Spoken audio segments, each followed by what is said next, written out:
All right, let's jump right in, shall we? Today, we are going to take a deep dive into Ryan Holiday's Ego is the Enemy.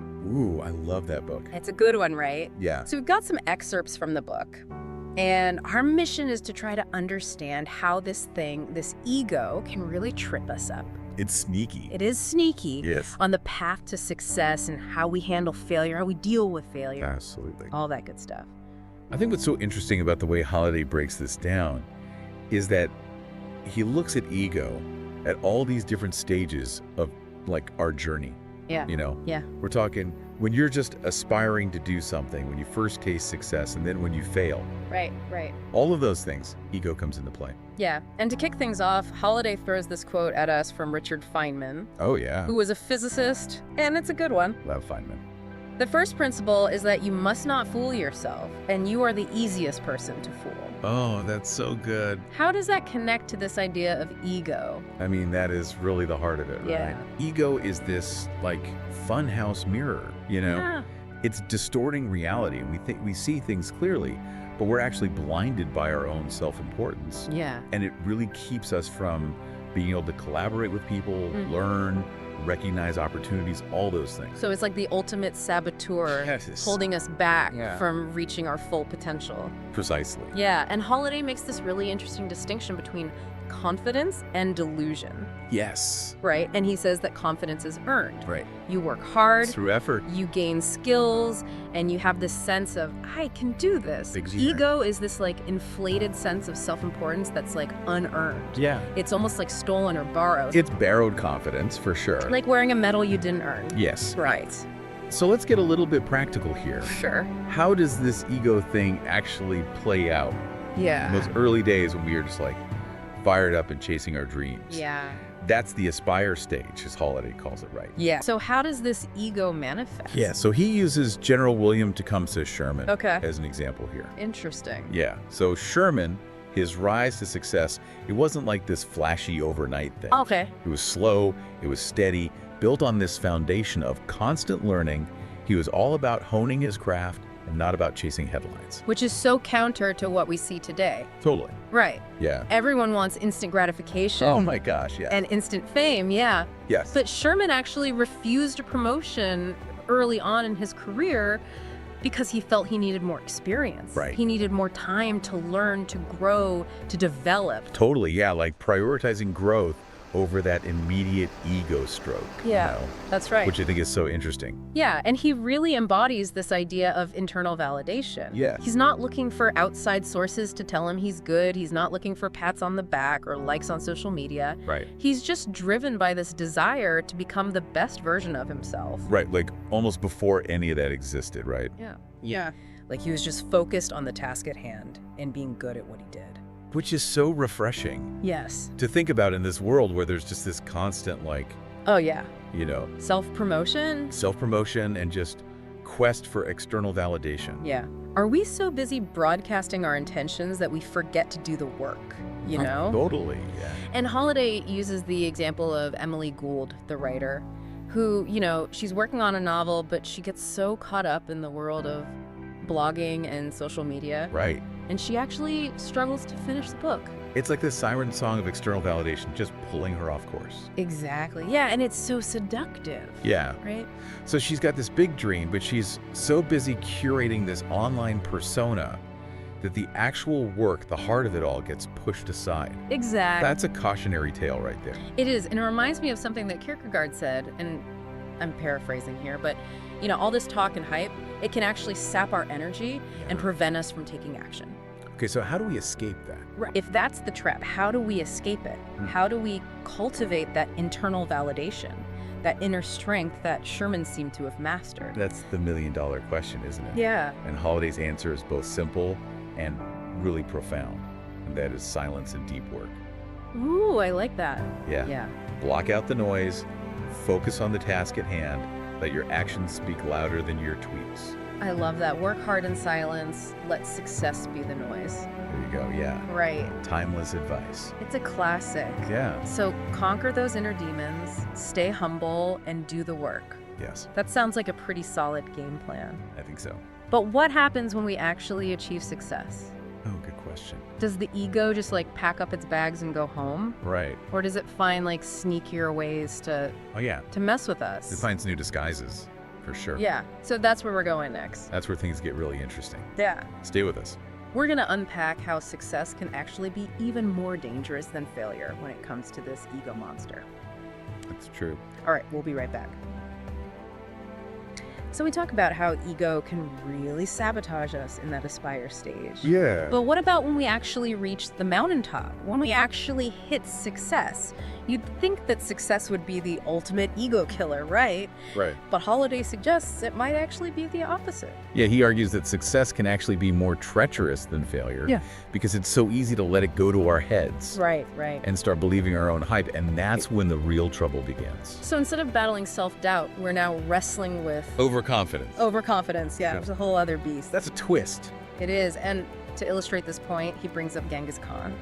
Okay. Ultimate conqueror, right? Yeah. But get this, Genghis Khan had a secret weapon. What's that? He was obsessed with learning from the cultures he conquered. Really? He adopted their best practices, their technology, their strategies. He was like a sponge soaking it all up. So he didn't just impose his will, he adopted. Constantly learning, adapting, and evolving. He stayed a student even at the height of his power. Exactly. That's pretty amazing when you think about it. It is, and it's a powerful lesson for anyone who's tasted success. Yeah. Don't let it make you complacent. Keep learning, keep growing, keep pushing yourself. Because the minute you think you've arrived, you've already started to decline. Okay, I'm getting chills. Right. Holiday also talks about Bill Walsh, the legendary coach. Yes. Who turned the 49ers into Super Bowl champions.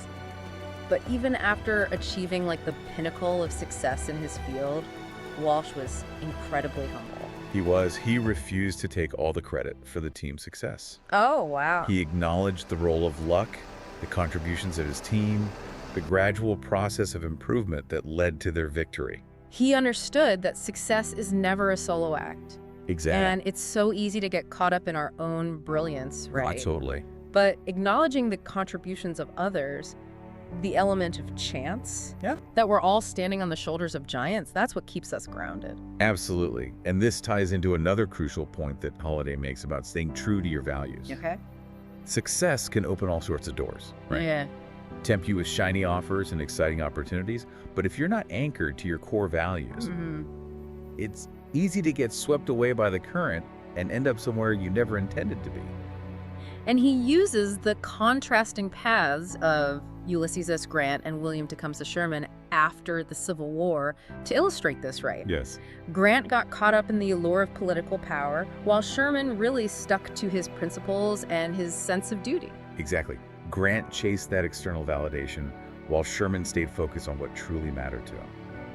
So we've got to be mindful of how success can subtly shift our motivations. Yes. What else should we be aware of in this success stage? Well, as our responsibilities grow, it's easy to get overwhelmed and start thinking we have to do everything ourselves. Right. Our egos tell us, you're the only one who can do this right, but that's a recipe for burnout and disaster. So delegation is key. Delegation is absolutely key, and Holiday uses Dwight Eisenhower's presidency as a prime example of how to effectively manage success.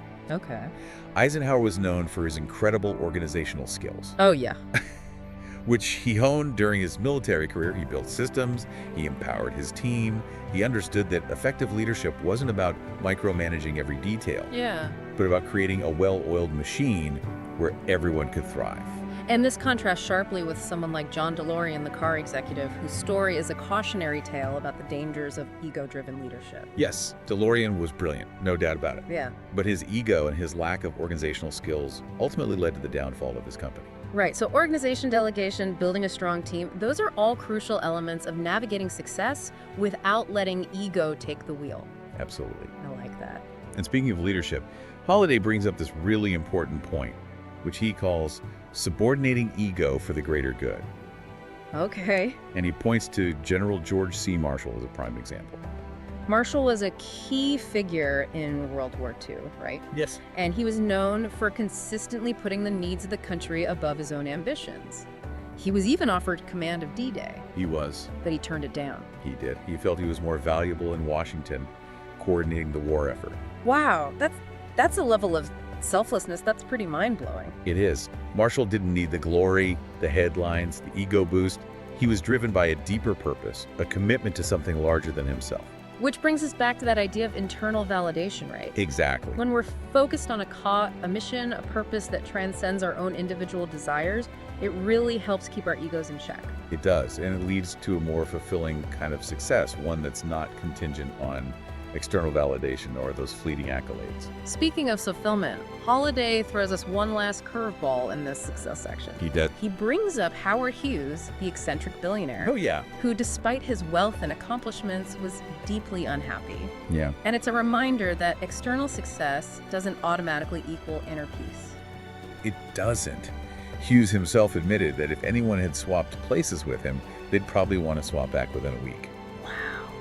Which is a pretty powerful statement coming from a man who's seemingly had it all. Yeah. But he was a prisoner of his own ego. Yeah. Constantly seeking more, never truly satisfied. So the message here is that true fulfillment comes from something deeper, something more meaningful than just racking up achievements or accumulating wealth. Exactly. It's about aligning our actions with our values, finding joy in the process, and contributing to something larger than ourselves. So we've navigated the treacherous terrain of the aspire and the success stages. We have. But what happens when we inevitably stumble and fall? Does ego make failure even more painful? It can. And how can we pick ourselves up and keep moving forward without letting it crush our spirits? That's the big question. That's what we'll explore in the final part of our deep dive. Stay tuned. All right, so we've talked about how ego can kind of mess with us when we're reaching for the stars and even when we actually grab a hold of them. Right. But let's be real, no one goes through life without, like, hitting some bumps in the road. Oh, yeah, for sure. What happens when we face failure? Right. Does ego just, like, pour salt in the wound? It can. It absolutely can. Yeah. Failure can be a real blow to the ego, making us question our worth, our abilities, our whole darn existence. Right. But Holiday doesn't just leave us wallowing in the mud. Right. He offers some really practical strategies for turning those stumbles into stepping stones. He talks about turning dead time into a live time, right? Yes. Instead of letting those setbacks, like, paralyze us, we can use them to recharge, reassess, and come back even stronger. Exactly. Yeah. He highlights Katharine Graham, who took over the Washington Post after her husband's suicide. Oh, wow. I mean, talk about a trial by fire. Oh my gosh, yeah. She faced a mountain of challenges, including a hostile takeover attempt and a brutal printer's strike. That's enough to make anyone want to curl up in a ball and hide. Seriously. Yeah. But she didn't crumble under pressure. She didn't. No. She channeled that energy, that pain, that sense of responsibility into something incredibly powerful. She focused on her duty, on protecting her family's legacy, Right. and on leading the Post through one of the most turbulent periods in its history. Yeah, it's a testament to the power of resilience Absolutely. and the human spirit to really rise above Yes. adversity. I love that he also brings up Malcolm X, Oh, yeah. who completely transformed his life while he was in prison. Right. He used that time to educate himself, Yeah. devouring books on history, philosophy, religion. They famously said that his alma mater was books. I love that. I think that's super inspiring. It's amazing. It shows that even in the most difficult circumstances, we have the power to choose how we respond. Right. We can either let failure define us, or we can use it as fuel for growth.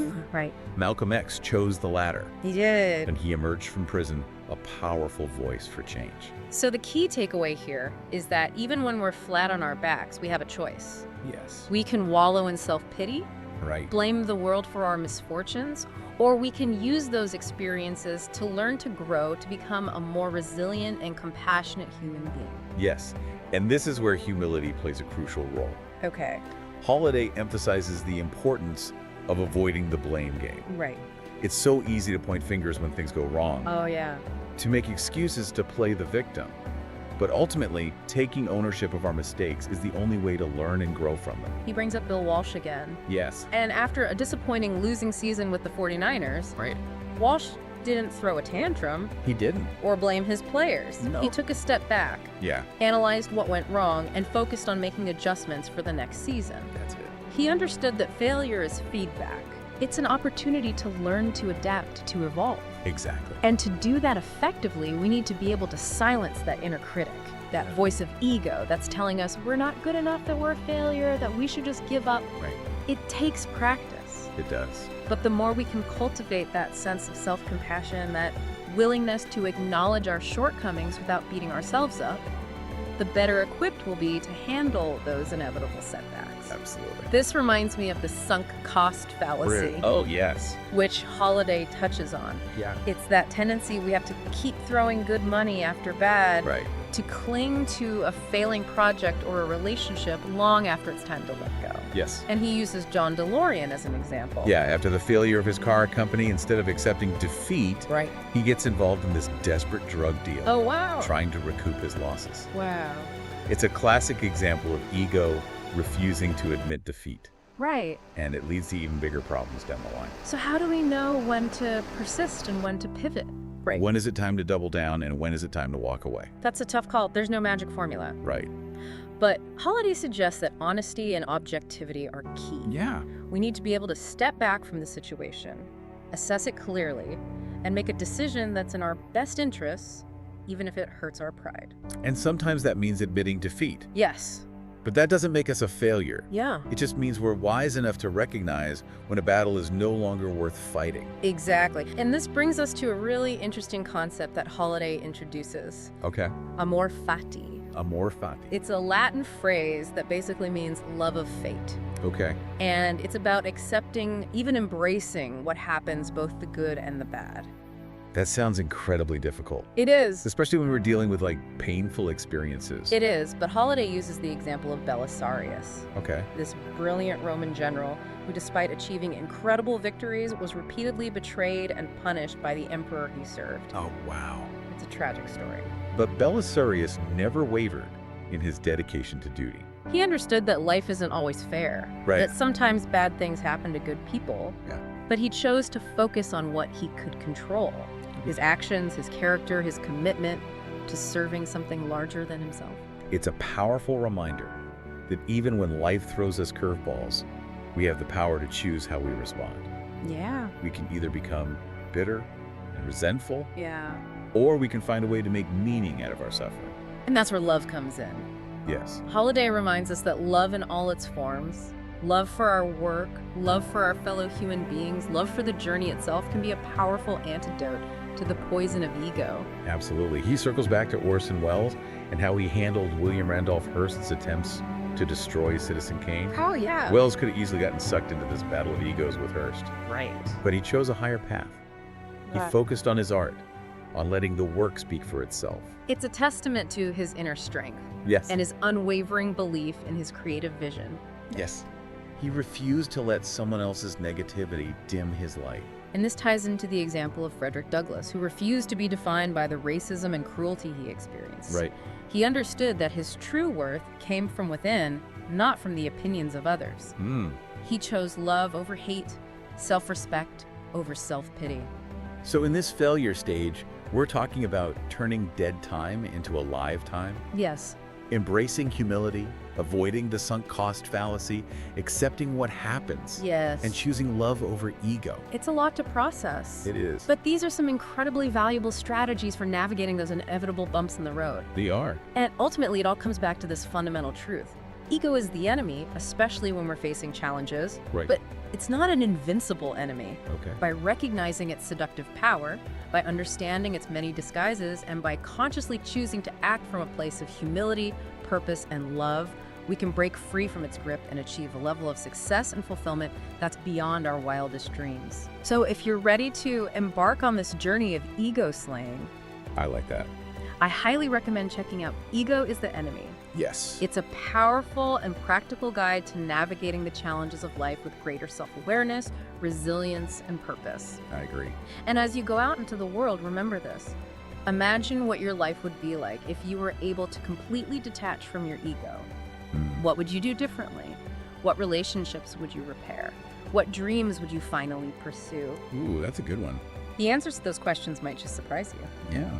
Thanks for joining us on this deep dive, and until next time, keep learning, keep growing, and keep fighting the good fight against your ego, which